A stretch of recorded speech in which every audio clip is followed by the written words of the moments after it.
Bakunzi b'Udushya TV duteguye uno mwanya kugira ngo twereke abantu nk'uko twabibabwiye ukoresha application ya KineMaster. Tugiye kubereka uburyo n'ubundi wayifashisha ukabasha kuba wahuza amafoto warangiza ukoherezamo umuziki.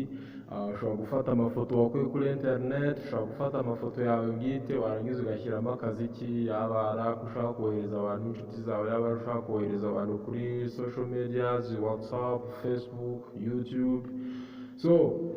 Turagira ngo tubereke uburyo ki muri make ibyo ngibyo bikora. Icyo ukora uraza hano kuri application ya KineMaster, ubundi urayibona hano ukuntu imeze, ukayifungura. Hanyuma wamara kuyifungura ukagenda ugacuzinga ayo mafoto, ihita ikwereka nk'uko tubizi, mwabibonye muri video z'ubushize, ihita ikwereka tableau ubasha guhitamo buri kintu cyose ushaka. Twagiye.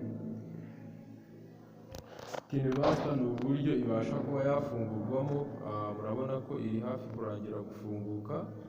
Tugiye kubereka mu by'ukuri ukuntu wafata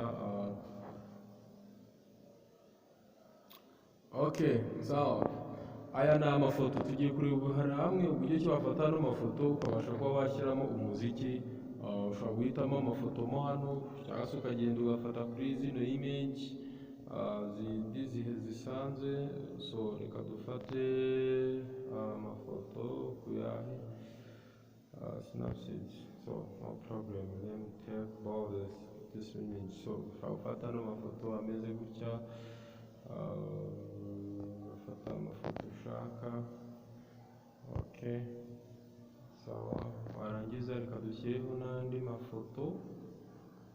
Dushyiremo no kuri aya ngaya. Ushobora gushyiramo aya ngaya yose ni amafoto.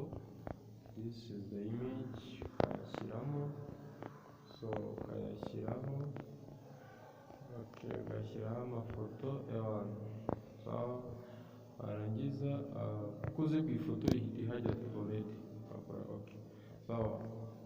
Ngira ngo muri kubibona ko amafoto dushyizeho yabashije kuhajya. Atahagiye, uraza twongereho andi mafoto.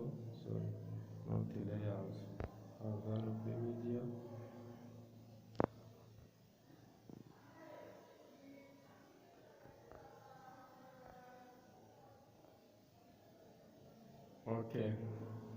Fatenda kuri aya mafoto images. Iyo ukiritse ku ifoto ihita ihajya tayari, wakirika ku yindi ikahajya.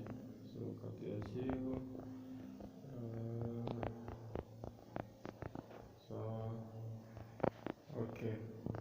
Hanyuma icyo tugamije ni ukubereka uburyo wafata umuziki ukawadinga mu mafoto. Ushobora no gufata n'andi mafoto yawe ukashyiraho kuri ino file, ngira ngo murabibona. Ukora murabona ko amafoto yacu yarangije kugira kuhagera.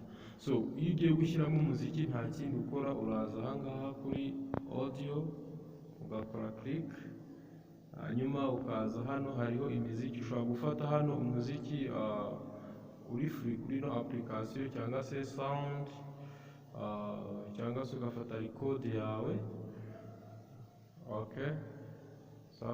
Cyangwa ugafata muri album na artist, ugafata aho ushaka. Dufate kuri iyi miziki ya application twongeremo umuziki n'ubundi muhite mubibona.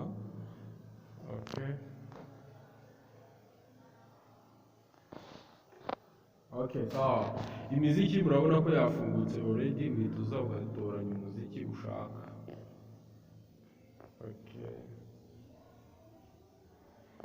Wenda kadufata uyu nguyu. Iyo umaze kuwutoranya uraza hano kuri add ugaklika, ubwo tayari umuziki murabona ko wahageze. Uraza ugakora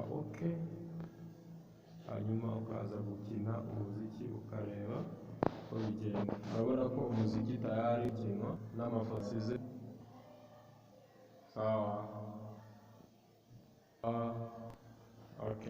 Ngira ngo murabibonye ko wakwadinga umuziki muri video cyangwa se mu mafoto yawe. Ni uburyo bikorwa, nta bundi warangiza ukaza ahangaha ugakora extract ahangaha. Ubwo iyo ukanze ahangaha video yawe tayari uyohereje kuri galeri ya telefone, kuri file manager ya telefone yawe. murakoze kubana natwe. Ubu nibwo buryo wabasha gufata video yawe ukongeramo umuziki. Tubane ku zindi video z'ubutaha tubereke uburyo ki wafata noneho video ebyiri ukazikinira hamwe, imwe ikaza hano indi ukayishyira hano, cyangwa se uburyo wakwandika kuri video nk'ijambo rihoraho rizamo hano hagati uko ubishaka. So kora subscribe kuri no kuri notification kuri YouTube channel Rushya TV. Tubane 5/5. Ciao ciao. Hasta vista. Turi kumwe. Sawa.